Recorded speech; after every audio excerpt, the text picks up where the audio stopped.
Standing in my designer dress at my brother Marcus's engagement party, champagne glass trembling in my hand, I watched him point directly at me and announce to his 50 guests, "See that woman over there?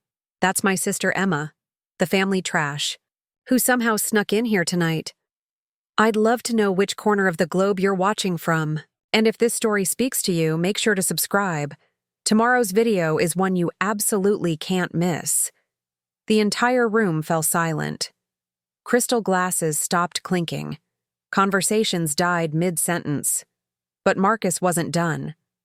"I honestly don't know how someone like her even afforded that dress. Probably maxed out another credit card, knowing Emma." What Marcus didn't know, what none of those guests knew, was that every single detail of his perfect evening, from the imported flowers to the vintage wine they were sipping, had come from my bank account. And in about 10 minutes, they were all about to find out exactly who the real family trash was. The humiliation started the moment I walked through the mahogany doors of the Riverside Country Club. Marcus had chosen the most exclusive venue, in Portland, for his engagement party to Stephanie Chen, a pediatric surgeon whose family owned half the medical practices in the city. The kind of woman who wore Cartier watches like casual accessories and spoke 3 languages fluently. I'd spent 2 hours getting ready in my downtown apartment, carefully selecting a navy Diane von Furstenberg dress I'd bought specifically for tonight. Not because I wanted to impress anyone, but because I knew Marcus would scrutinize every detail of my appearance. At 28, I'd learned to armor myself in the right clothes, the right makeup, the right smile before facing my family. The country club buzzed with Portland's elite. I recognized faces from the Business Journal, tech executives, real estate, moguls, prominent attorneys. Marcus had cultivated this crowd carefully over the past 5 years, distancing himself from our modest upbringing in Southeast Portland, where Dad worked construction and Mom cleaned office buildings at night. "Emma!" Stephanie glided over in a champagne-colored silk gown that probably cost more than most people's monthly rent. "You look absolutely stunning. I'm so glad you could make it." Her warmth seemed genuine, which made what happened later even more painful. Stephanie had always been kind to me during the few times we'd met. She came from money but never flaunted it, never made others feel small. Everything Marcus aspired to be but somehow missed the mark on. "Congratulations," I said, embracing her carefully to avoid wrinkling either of our dresses. "The venue is incredible." Marcus insisted on the Riverside Club. He said only the best would do. She squeezed my hand. "Your brother has such refined taste." If only she knew where that refined taste was really funded from.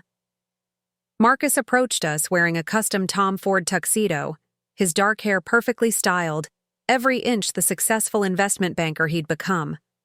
At 32, he'd transformed himself, completely from the kid who used to share a bedroom with me in our cramped rental house. "Stephanie, darling, Senator Williams wants to meet you," he said, barely acknowledging my presence. "Emma, there's a cocktail table in the back where you might be more comfortable." The dismissal stung, but I was used to it. Ever since Marcus started making serious money 3 years ago, he'd treated me like an embarrassment he couldn't quite shake. The sister who reminded him of where he came from. I made my way to the bar, ordering a glass of the Chateau Margaux I'd specifically requested when I'd made certain arrangements for tonight's event. The bartender, a professional, in crisp white, served it with practiced efficiency. "Excellent choice," said a voice beside me. I turned to see James Morrison, Marcus's colleague from Pinnacle Investments. We'd met briefly at last year's Christmas party. "Not many people appreciate a good Bordeaux. I try to learn about things." "That interests me," I replied, taking a sip of the wine that cost $400 per bottle. James studied me with curious eyes. He was probably wondering how someone Marcus clearly considered beneath his social circle could afford such discerning taste. The truth was complicated. While Marcus climbed corporate ladders and networked at expensive restaurants, I'd quietly built something he knew nothing about. 3 years ago, I'd started a small digital marketing consultancy from my one-bedroom apartment. What began as freelance work for local businesses had grown into something significant. Very significant. My client roster now included 2 Fortune 500 companies, a major airline, and several tech startups that had gone on to raise millions in venture capital. I specialized in crisis communications and brand rehabilitation, helping companies recover from public relations disasters. The irony wasn't lost on me that I spent my days fixing other people's reputational problems, while my own brother treated me like a liability. Last month, I'd signed my biggest contract yet, a 2-year deal with Global Tech Industries worth $1.2 million. The signing bonus alone was more money than Marcus made in a year, despite his impressive salary and bonuses. But I'd never told my family about any of this success. Part of it was self-protection. I'd learned early that Marcus had a talent for taking credit for others' achievements. But mostly, I wanted to see who they really were when they thought, I had nothing to offer them. Tonight was providing that answer in the most brutal way possible. The party continued around me, a carefully orchestrated display of wealth and status. Ice sculptures sparkled under crystal chandeliers. Servers in crisp uniforms circulated with hors d'oeuvres that cost more per piece than most people spent on lunch. A string quartet played Mozart in the corner, their music floating over conversations about ski trips to Aspen and summer homes in the Hamptons. I watched Marcus work the room, introducing Stephanie to his network, building the social capital he valued so highly. He was good at it. Charming, articulate, remembering details about people's businesses and families. In another life, we might have been proud of his success. Instead, I stood alone by the massive windows overlooking the Columbia River, wondering how the sweet boy who used to build blanket forts with me had become someone who could treat his own sister with such casual cruelty. The evening's program was set to begin in 20 minutes. Marcus would make a toast, thank everyone for coming, and officially announce his engagement to the crowd. Stephanie's father, Dr. Chen, would speak about welcoming Marcus into their family. There would be laughter, applause, and celebration. What none of them knew was that I held the real power in that room. Every flower arrangement, every piece of furniture, every bite of food and sip of wine, all of it traced back to arrangements I'd made through intermediary accounts and carefully managed transactions. Marcus thought he was hosting the party of his dreams on his own merit. He was about to learn otherwise. The toast was scheduled for 8:30, but at 8:15, everything started falling apart.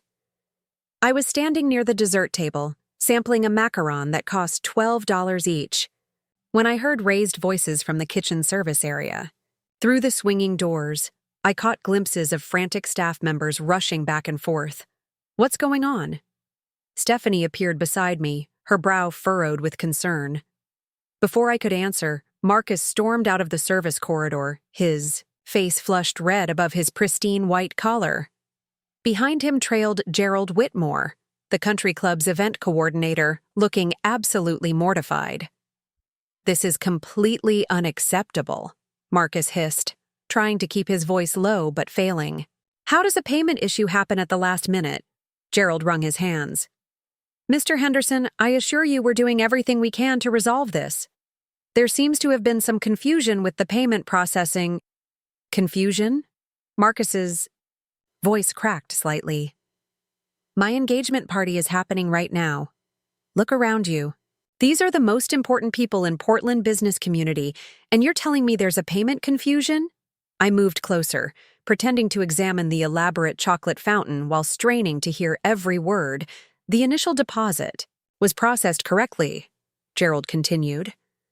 But the final payment of $47,000 appears to have been, well, it's complicated, sir. $47,000.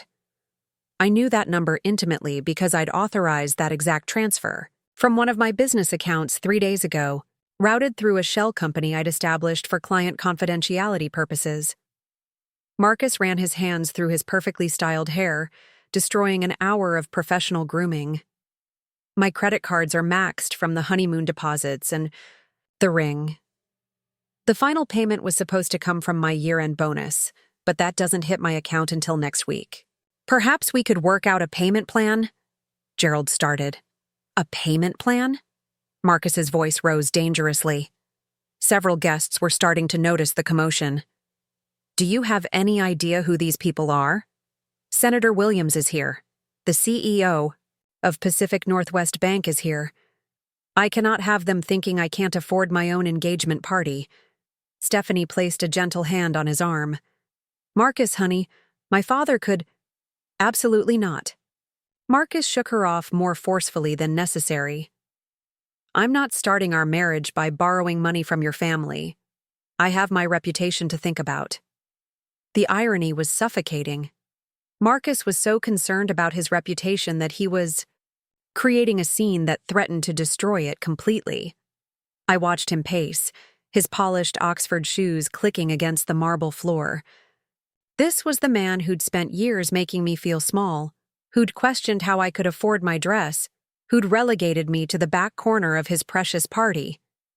There has to be a solution, he muttered.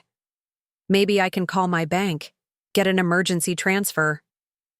A lot of love and effort went into bringing this story to life. If you're enjoying it, we'd be so grateful if you'd subscribe to our channel. Now, back to where we left off. Sir, Gerald interrupted gently, the banks are closed and even emergency transfers take several hours to process. We need resolution within the next 15 minutes, or we'll have to begin scaling back services. Scaling back? Marcus looked genuinely panicked now. What does that mean? Well, we'd need to stop the open bar service, discontinue the past hors d'oeuvres, and potentially close the kitchen for the dinner service. I could see Marcus calculating the social catastrophe this would create. His carefully curated guest list of Portland's elite, suddenly faced with a party that ran out of food and alcohol, the whispers that would follow him for years, the professional relationships that might never recover. This is a disaster, he whispered, more to himself than anyone else. That's when our cousin Tyler approached.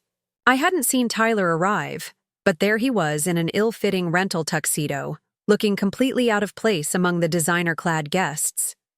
Hey, Marcus, everything okay? You look like you're about to pass out. Marcus barely glanced at him. Family issues, Tyler. Nothing you'd understand. Try me, Tyler said with surprising firmness. At 25, our cousin had always been the peacekeeper in our extended family. He worked as a high school teacher in Gresham, made $40,000 a year, and somehow managed to be happier than anyone else I knew. The payment for tonight got screwed up, Marcus said through gritted teeth. I need $47,000 in the EI. Next 10 minutes or this entire party becomes a humiliation. Tyler whistled low. That's a lot of money, man. Which is why I said you wouldn't understand. The dismissal in Marcus's voice was casual and cruel. This isn't about borrowing. $20 for gas, Tyler. This is serious adult money. I watched Tyler's face fall. He'd driven 2 hours from Gresham to be here tonight, probably spent his entire monthly entertainment budget on the tuxedo rental and gas money. And Marcus had just dismissed him like he was worthless. Maybe Emma could help? Tyler suggested, quietly. She always seems to have things figured out. Both Marcus and I turned to stare at him. But Marcus's expression quickly shifted to something between amusement and contempt. Emma? He actually laughed. Tyler, Emma works in— What is it, Emma? Social media or something equally frivolous? She lives in a 1-bedroom apartment and drives a Honda Civic. What exactly do you think she could do about a $47,000 problem? The comment about my Honda Civic was particularly stinging because it was accurate. Despite having the money for a luxury car, I'd chosen to keep my reliable, practical vehicle. I'd never felt the need to broadcast my success through material possessions the way Marcus did. I just thought— Tyler started. That's the problem, Marcus snapped. You didn't think. None of you think about what it takes to maintain a certain standard of living. Do you see this crowd? These people expect excellence. They expect someone who has their act together, not someone who needs to borrow money from family members who teach high school and post pictures on Instagram for a living. The insults were flying freely now. In his panic, Marcus was revealing exactly what he thought of all of us. Tyler looked stricken. I felt my jaw clench, but the worst was yet to come. Dr. Chen approached our small group, his distinguished bearing and expensive suit marking him as someone used to command and respect. Marcus, is everything all right? Stephanie mentioned there might be a small logistics issue. Marcus's demeanor changed instantly, switching to the polished professional facade he wore for important people. Nothing serious, Dr. Chen. Just a minor coordination matter with the staff. Good, good. Dr. Chen smiled warmly. I have to say, you've outdone yourself with this event. The attention to detail is remarkable. You clearly know how to execute at the highest level. Thank you, sir. Only the best for Stephanie. Dr. Chen nodded approvingly. That's exactly what I want to hear from my future son-in-law. A man who understands. Quality, who doesn't cut corners. Someone who comes from good stock.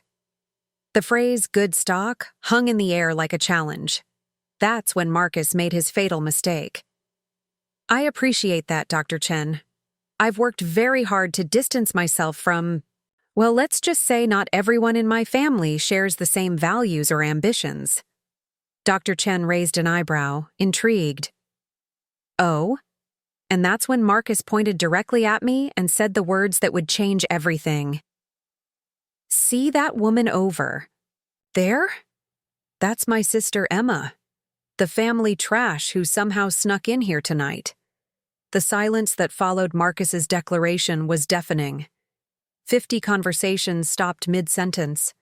Crystal glasses froze halfway to lips. Even the string quartet seemed to miss a note. Dr. Chen's expression shifted from polite interest to something much colder. I'm sorry. What did you just say? But Marcus was too far gone to recognize the warning signs.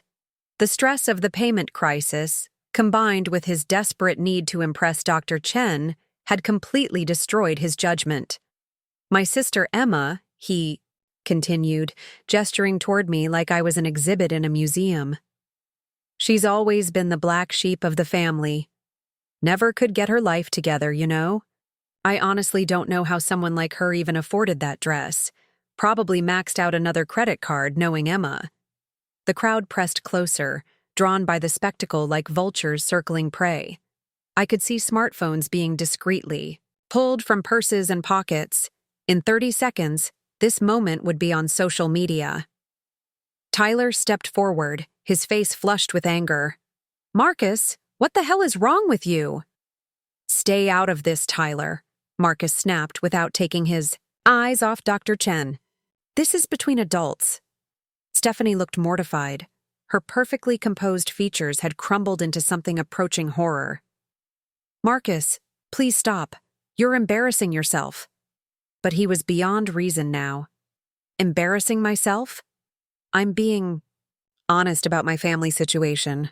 Dr. Chen deserves to know what he's getting into. Emma has been a drain on this family for years. Always making poor decisions, always needing help, always what? The voice that cut through his rant was mine, steady and calm despite the rage building in my chest. Marcus turned to face me directly for the first time all evening. Always pretending to be something you're not. Look at this place, Emma. Look at these people. This is what success looks like. This is what happens when you work hard and make something of yourself. Instead of playing around with computers and calling it a career. The condescension in his voice was breathtaking. But I had to hand it to him. He was putting on quite a performance for his audience. Playing around with computers, I repeated slowly. Is that what you think I do? Social media consulting or digital marketing or whatever you call it this week? Marcus waved dismissively. Point is, you're 30 years old and you're still struggling to make rent while I'm throwing parties that cost more than you make in 6 months. That was the moment. The exact moment when 3 years of careful planning crystallized into perfect clarity. I pulled out my phone. not to record like everyone else, but to make a call. The room watched as I dialed a number I knew by heart. "Gerald," I said when the event coordinator answered. "This is Emma Hartwell from Hartwell Strategic Communications. Could you please come to the main ballroom? We need to discuss the Henderson party arrangements." Marcus frowned, confusion flickering across his features. "Emma, what are you doing?" I ended the call and looked directly at him. "I'm solving your payment problem." Gerald appeared within 30 seconds, still looking stressed, but clearly recognizing my voice from our previous conversations. He approached cautiously, aware that he was walking into some kind of family drama. "Miss Hartwell," he said carefully, "how can I assist you?" The use of my professional name sent ripples through the crowd. I saw James Morrison's eyebrows shoot up in recognition. Several other business people were now paying very close attention. "Gerald, could you please clarify for everyone here who authorized the payment for tonight's event?" Gerald glanced nervously between Marcus and me. "Well, the initial deposit was paid by Mr. Henderson's account, but the final payment of $47,000 was processed through Hartwell Strategic Communications on behalf of an anonymous benefactor." "Anonymous benefactor?" Dr. Chen stepped closer, his medical training making him naturally curious about puzzles. "Yes, sir. Miss Hartwell's company handles discreet financial arrangements for high-net-worth individuals who prefer to maintain privacy in their charitable contributions." Marcus's face had gone completely white. "Emma, what is he talking about?" I turned to address the crowd, my voice carrying clearly across the marble floors and crystal fixtures. "My brother is correct about one thing. This party does represent what success looks like. The imported orchids from Thailand cost $8,000. The vintage Chateau Margaux you've been drinking runs $400 per bottle, and we ordered 12 cases. The Wagyu beef being served for dinner costs $120 per pound." I paused, letting the numbers sink in. I could see people doing mental calculations, their expressions shifting from curiosity to amazement. "The total cost of tonight's celebration is $93,000, I continued. Marcus paid the $5,000 deposit from his personal account. I paid the remaining $88,000 through my company. The silence was absolute now. Even the string quartet had stopped playing entirely. Marcus stared at me like I'd grown a second head. "That's impossible. You don't have that kind of money." I smiled for the first time all evening. "Don't I?" I pulled up my banking app on my phone and handed it to James Morrison, who was standing closest to me. "James, would you mind reading the account balance aloud? You're a financial professional, so everyone will trust your interpretation of the numbers." James took the phone with trembling hands. His eyes widened as he looked at the screen. "This shows a checking account balance of—" He paused, double-checking the numbers. $1.7 million. Gasps echoed throughout the ballroom. Someone dropped a champagne glass, the crystal shattering against the marble with a sound like a gunshot. "That's just my checking account," I said conversationally. "The business accounts have quite a bit more." Marcus grabbed the phone from James, staring at the screen like it might be a hallucination. "This has to be fake. This has to be some kind of joke." "Would you like to see the business financials?" I asked. Hartwell Strategic Communications grossed $4.2 million last year. Our client roster includes Global Tech Industries, Pacific Airlines, and Henderson Pharmaceuticals. Dr. Chen's head snapped up at the mention of Henderson Pharmaceuticals. "You handle the Henderson Pharma account? That's a $200 million company." "Their reputation management? Yes. We helped them navigate the FDA approval crisis last spring, saved them approximately $50 million in potential losses." The crowd was buzzing now, whispered conversations breaking out as people reassessed everything they thought they knew about. The evening's dynamics. Marcus was still staring at the phone. But you drive a Honda Civic. You live in a one-bedroom apartment." "I drive a Honda Civic because it's reliable and efficient. I live in a one-bedroom apartment because I work 18-hour days and I'm rarely home. I don't need a mansion to validate my success. Tyler started laughing. Not cruel laughter, but the kind of amazed chuckling that happens when a magician reveals how an impossible trick was performed. Emma, you've been listening to him trash talk you for 3 years while you were secretly rich? Not just rich, I corrected. Successful. There's a difference. Rich people inherit money. Successful people build something that matters. I turned back to Marcus, who looked like he was having an out-of-body experience. You want to know why I never told you about my business? Because I wanted to see who you really were when you thought I had nothing to offer. Tonight, you've shown everyone in this room exactly that. The weight of his situation was starting to dawn on him. He'd just spent 10 minutes publicly humiliating the person who had secretly funded his entire engagement party. The aftermath of my revelation rippled through the ballroom like an earthquake. I watched faces transform as the reality settled in. The woman Marcus had publicly humiliated was not only successful beyond their wildest assumptions, but had been the invisible benefactor ensuring their perfect evening. Dr. Chen was the first to break the stunned silence. He walked directly to me, extending his hand with the kind of respect I'd never seen him show Marcus. Miss Hartwell, I owe you an apology for witnessing such deplorable behavior towards someone of your obvious accomplishments. In my profession, we're trained to look beyond surface presentations, and I failed to do that tonight. His handshake was firm, professional. Behind him, I could see Stephanie covering her face with her hands, whether from embarrassment or heartbreak. I couldn't tell. Dr. Chen, there's no need to apologize. You couldn't have known. Actually, he said, his voice carrying enough volume for others to hear. I should have known. Henderson Pharmaceuticals, that's my former company. I served on their board of directors for 8 years before focusing full-time on my medical practice. Your firm's work during the FDA crisis was legendary in our industry. You single-handedly saved thousands of jobs. More gasps from the crowd. The revelation that I hadn't just claimed to work with prestigious clients but had actually performed miracles for them sent another shockwave through the room. Marcus looked like he might vomit. Emma, I don't understand. When did this happen? How did this happen? It happened while you were busy pretending I didn't exist, I said quietly.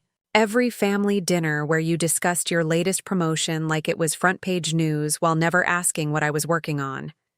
Every holiday where you introduced Stephanie to everyone except me.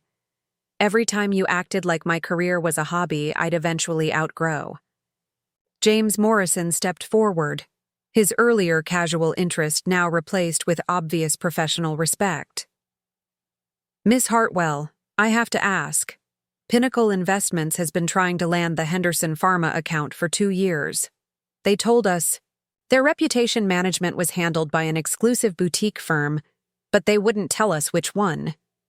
Client confidentiality is the cornerstone of crisis management, I replied. Companies hire us precisely because we keep their business private. But tonight, James gestured around the room. You've just revealed one of your biggest clients. I smiled. Tonight is different. Tonight is personal. The crowd pressed closer, everyone straining to hear every word of this unprecedented drama unfolding before them. I could see smartphones recording from multiple angles. By tomorrow morning, this story would be all over Portland's social media. Senator Williams, a distinguished woman in her 60s, approached with the confidence of someone accustomed to being the most important person in any room. Miss Hartwell, Patricia Williams, I have to say, I'm impressed not just by your success, but by your discretion. In politics, we understand the value of operating behind the scenes. Senator Williams, it's an honor to meet you. The honor is mine. I'm curious.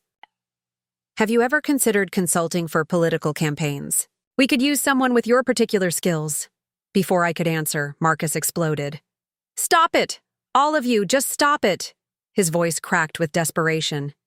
This is my engagement party, mine and Stephanie's. You're all supposed to be here. For us.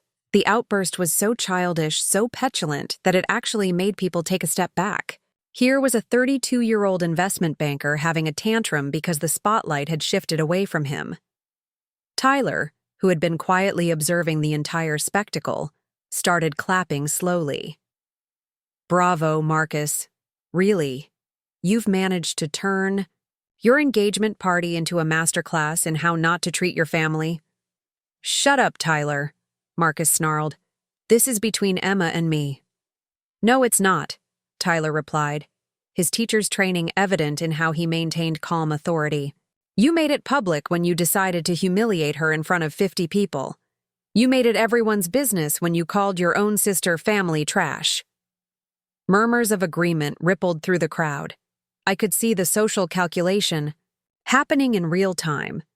These people were reassessing not just me, but Marcus himself. In Portland's tight-knit business community, how you treated family was considered a reflection of your character. Stephanie finally spoke, her voice barely above a whisper. Marcus, how could you say those things about Emma? She's your sister. She let me believe she was struggling. Marcus gestured wildly at me. All this time she's been sitting on millions of dollars while I stressed about money, while I worked 60-hour weeks, While you what? I interrupted. While you judged me? While you dismissed my work? While you made me feel like I was worth less than you because I didn't broadcast my success on LinkedIn? The truth was hitting him now, piece by piece. I could see him remembering conversations, reassessing interactions, realizing how wrong he'd been about everything. But why didn't you help me? He asked. And for a moment he sounded like the little brother I used to know. If you had all this money, why didn't you help me pay for tonight? I did help you pay for tonight, I said gently. I paid for almost everything. I just did it quietly, the way I prefer to do things. But you let me panic.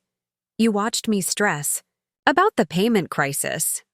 I watched you reveal who you really are when you're under pressure.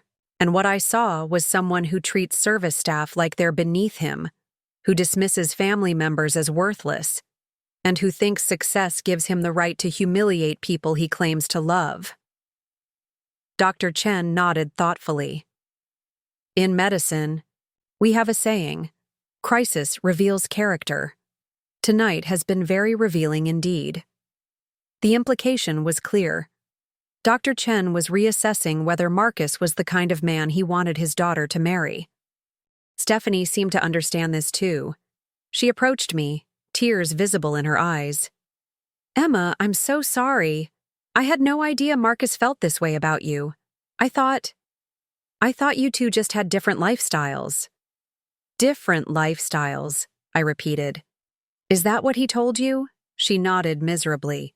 He said you were still figuring things out, that you needed space to find your path. He made it sound protective, not this. Another lie exposed. Marcus had been rewriting our relationship to make himself look like the caring older brother, instead of the judgmental critic he actually was. Stephanie, you seem like a wonderful person, I said honestly. You deserve someone who treats everyone with respect, not just people he thinks can benefit his career. The implication hung in the air like smoke from an extinguished candle. This is insane, Marcus said, but his voice lacked conviction now. He was beginning to understand the magnitude of what he'd done. Emma, we can fix this. We can sit down and talk, figure things out. You don't need to ruin my entire life over one bad night. I'm not ruining your life, Marcus. I'm just not hiding my own anymore. Senator Williams checked her watch. Well, this has been illuminating, but I have an early morning tomorrow. She handed me a business card. Miss Hartwell, I meant what I said about political consulting. Call me next week. As she left, others began following suit. The party Marcus had planned as the social event of the season was dissolving into awkward exits and whispered conversations. But the most devastating departure was yet to come. Dr. Chen was studying his daughter's face with the careful attention of a surgeon examining a critical patient. Stephanie's tears had started flowing freely now, and she wasn't trying to hide them anymore. "Stephanie, sweetheart," Dr. Chen said gently, "perhaps we should discuss this privately." But Stephanie shook her head, her voice stronger than I'd heard it all evening. "No, Dad. Everyone here needs to hear this." She turned to face Marcus directly, her engagement ring catching the light from the crystal chandeliers. "Marcus, I've been watching you tonight. Really watching you. And I don't recognize the man I fell in love with." Marcus reached for her hands, but she stepped back. "Steph, you're upset. You're not thinking clearly. This whole thing with Emma, it's just a family drama. It doesn't change us." "Doesn't it?" Stephanie's voice carried across the ballroom. 3 hours ago, you told me Emma was struggling financially, and that I should be understanding if she seemed uncomfortable at fancy events. You said she was sensitive about money and that we should be careful not to make her feel bad about her situation. The lies were unraveling in real time. I watched Marcus's face cycle through emotions: panic, calculation, desperation. "I was trying to protect you from family complications," he said weakly. "Protect me? Or protect yourself?" Stephanie pulled off her engagement ring, a 3-carat diamond that probably cost more than most people's cars. "You made me complicit in your deception. You had me pitying someone who was actually more successful than both of us combined." She held the ring out to him, but he refused to take it. "Stephanie, please, don't make any decisions you'll regret. We're perfect together. Look at what we've built." "What have we built, Marcus?" "Really?" Her voice was gaining strength with each word. "A relationship based on lies? A partnership where you think it's acceptable to publicly humiliate your own family?" James Morrison, who had been observing the entire drama with professional fascination, stepped forward. "Marcus, I have to ask, does Pinnacle know about your family situation? Because this kind of character assessment, it reflects on the firm." The question sent a visible chill through Marcus. His job at Pinnacle Investments wasn't just a career, it was his entire identity, his claim to status, his path to the life he'd always wanted. "My personal family matters have nothing to do with my professional capabilities," Marcus said, but his voice lacked conviction. "Actually, they do," James replied. "Pinnacle's clients trust us with their most sensitive financial information. Discretion and integrity aren't just job requirements. They're the foundation of everything we do. If you're willing to betray your own sister's trust for social gain, what does that say about how you'd handle client confidentiality?" The implication was devastating. I could see Marcus calculating the potential fallout, understanding that this night wasn't just destroying his personal relationships, it was threatening his professional future. Tyler had been quietly recording portions of the confrontation on his phone. Not maliciously, but with the instinct of someone who understood that this moment would need to be documented. "Emma," Tyler said, "I have to ask, when you paid for tonight, did you know this would happen?" The question caught me off guard. I'd expected Marcus to reveal his true character eventually, but I hadn't anticipated it would be this spectacular. "I hoped he might surprise me," I admitted.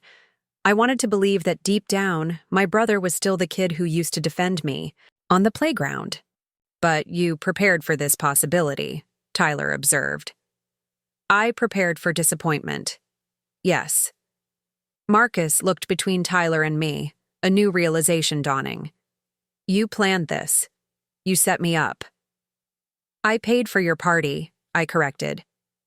"Everything that happened after that was your choice. But you knew I'd be stressed about money.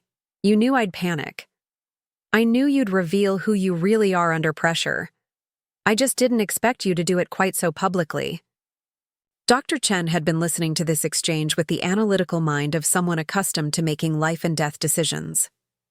"Miss Hartwell, may I ask what you intend to do now? You've clearly demonstrated your point." It was a fair question. I'd exposed Marcus's character to everyone who mattered in his social and professional circles. I'd revealed my own success and essentially destroyed his narrative about our family dynamics. But what came next? "I'm going to finish my wine," I said, gesturing to the expensive Bordeaux that was still sitting on the cocktail table. "Then I'm going to go home to my one-bedroom apartment and my Honda Civic, and tomorrow I'm going to continue building something that matters." "And Marcus?" Dr. Chen pressed. I looked at my brother, who was standing alone now, abandoned by his fiancée, questioned by his colleagues, exposed before his social circle. For a moment, I felt something that might have been pity. Marcus is going to have to decide what kind of person he wants to be going forward. Tonight showed everyone who he's been. What happens next is up to him. Stephanie had been quiet during this exchange, but now she spoke with the clarity of someone who had made a difficult decision. "Marcus, I need you to understand something.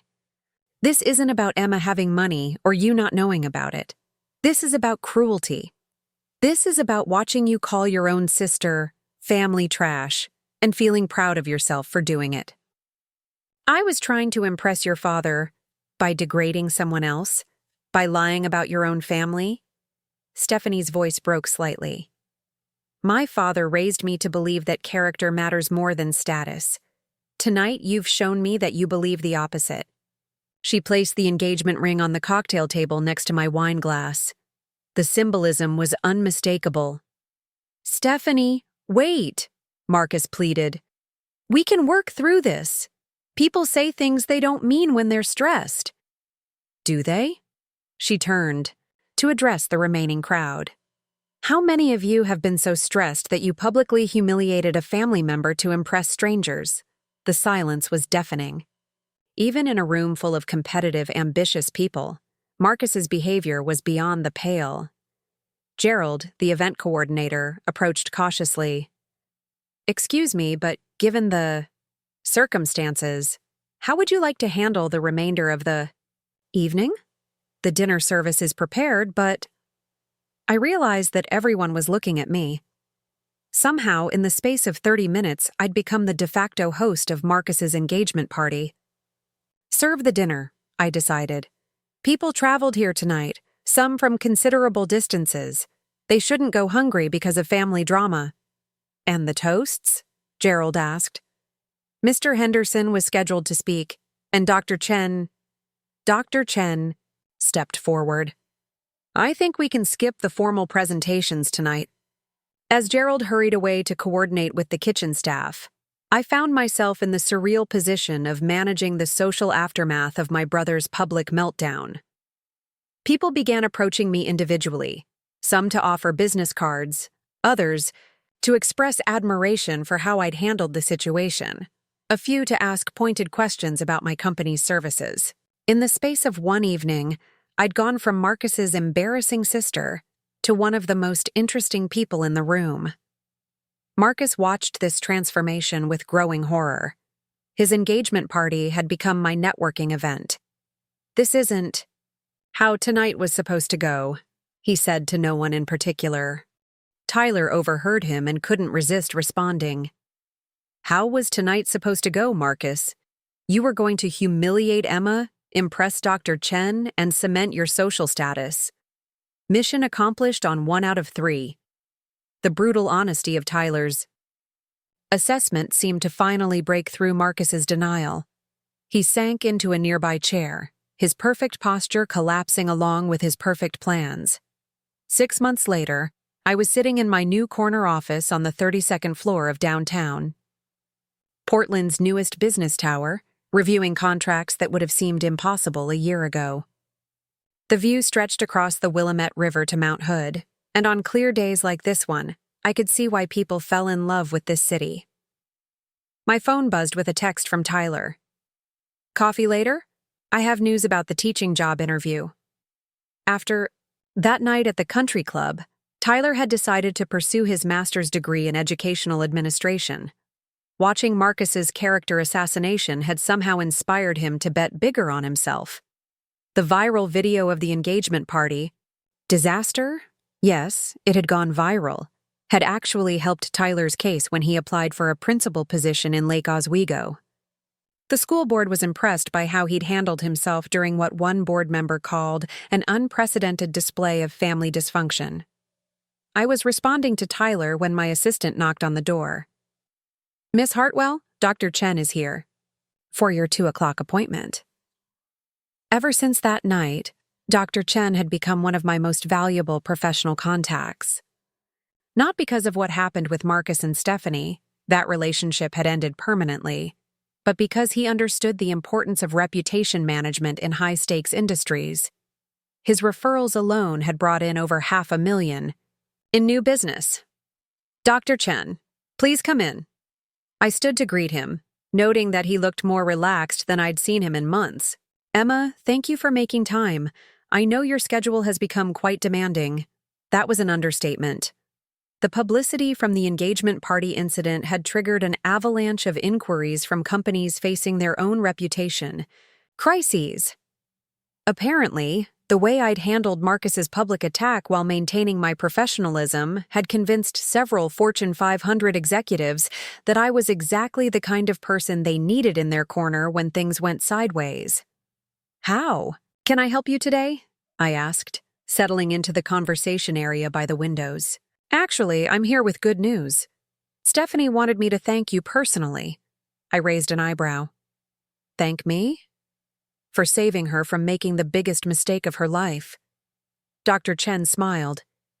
"She's engaged now to a pediatric cardiologist named David Wu.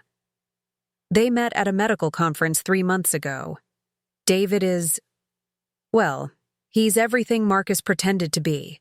Kind, genuine, successful without needing to prove it constantly." The irony was rich. Stephanie had found actual happiness after escaping the relationship that Marcus had thought was his ticket to social acceptance. "I'm genuinely happy for her," I said, and meant it. "She wanted you to have this." Dr. Chen handed me an elegant envelope with my name written in Stephanie's careful handwriting. Inside was a wedding invitation and a handwritten note. "Emma, I know this might seem strange, but David and I would be honored if you would attend our wedding. You taught me that true character reveals itself under pressure, and true success doesn't need to diminish others to shine. Thank you for that lesson. Stephanie." "She's getting married next month," Dr. Chen explained. "Small ceremony, just family, and close friends. People who matter for the right reasons." I set the invitation on my desk, genuinely touched. "And how is Marcus handling the news?" Dr. Chen's expression grew more serious. "Not well. He's been struggling since that night." I'd heard fragments of Marcus's story through Tyler and mutual acquaintances, but Dr. Chen probably had the most complete picture. "The video footage from the party reached Pinnacle's partners within 48 hours, he continued. "James Morrison tried to minimize the damage, but the firm's reputation depends on client trust. They couldn't risk having someone on staff who demonstrated such poor judgment in a public setting. They fired him. They gave him the opportunity to resign. He's been working at a smaller investment firm in Salem, making about half his previous salary. The apartment in the Pearl District is gone. The BMW is gone. Most of his social circle, well, Portland's business community has a long memory." I felt a complex mix of emotions hearing this. Part of me, the part that had endured years of condescension and dismissal, felt vindicated. But a larger part, the part that remembered building blanket forts with my little brother, just felt sad. "Has he tried to contact you?" Dr. Chen asked. "A few times. Emails mostly, some voicemails. He wants to explain his side and work things out. I haven't responded. Do you plan to?" I considered the question. Maybe someday, when he's ready to actually apologize instead of just explaining why his behavior was justified. Dr. Chen nodded thoughtfully. "Stephanie went through something similar. She spent weeks wondering if she'd overreacted, if she should give him another chance. But then she realized that the Marcus she fell in love with might have been a performance. All along. My phone buzzed with another text, this one from an unknown number. Emma, it's Marcus. I know you probably don't want to hear from me, but I'm in therapy now, learning about why I acted the way I did. No excuses, just trying to understand. When you're ready to talk, I'll be here. I owe you more apologies than I can count. I showed the message to Dr. Chen. Well, that's new. Therapy? The tone. No deflection, no justification, just acknowledgement. Dr. Chen studied the message. Maybe there's hope for him yet. After he left, I found myself staring out at the city skyline, thinking about how much had changed since that night at the country club. My business had tripled in size. I'd moved to a larger apartment, still just one bedroom, but with a proper home office and a view of the river. I'd bought a new car too, though I'd chosen a Tesla Model S instead of something flashy. Efficiency over exhibition, as always. But the biggest change wasn't in my bank account or my office square footage. It was in how I moved through the world. For years, I'd hidden my success to avoid Marcus's judgment and jealousy. Now I owned it completely. Last month, I'd been featured on the cover of Portland Business Journal as one of the city's top entrepreneurs. Under 35. The article had mentioned the engagement party incident as a defining moment when Hartwell chose transparency over discretion, fundamentally altering her relationship with public success. Tyler knocked on my office door, interrupting my reflection. Ready for that coffee? Actually, I said, grabbing my jacket, let's make it dinner.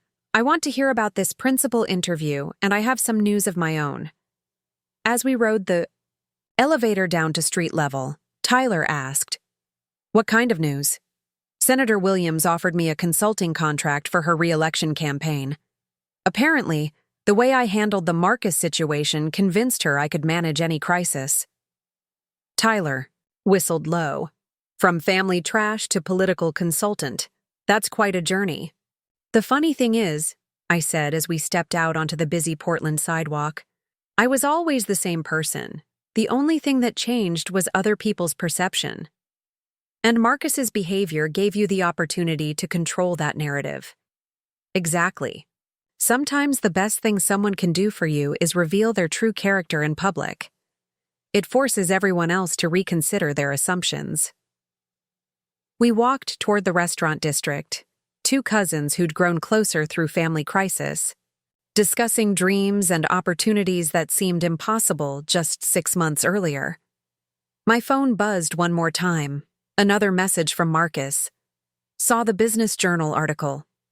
I'm proud of you, Em. I know I don't have the right to say that anymore, but it's true. You deserved that recognition long before I was stupid enough to try to tear you down. I showed Tyler the message. You going to respond? He asked. I considered it for a long moment, then typed back, Thank you. That means something. It wasn't forgiveness. Not yet. But it was a door left unlocked, a possibility for something better in the future. Because while Marcus had shown me his worst self that night at the country club, I'd learned something important about myself too.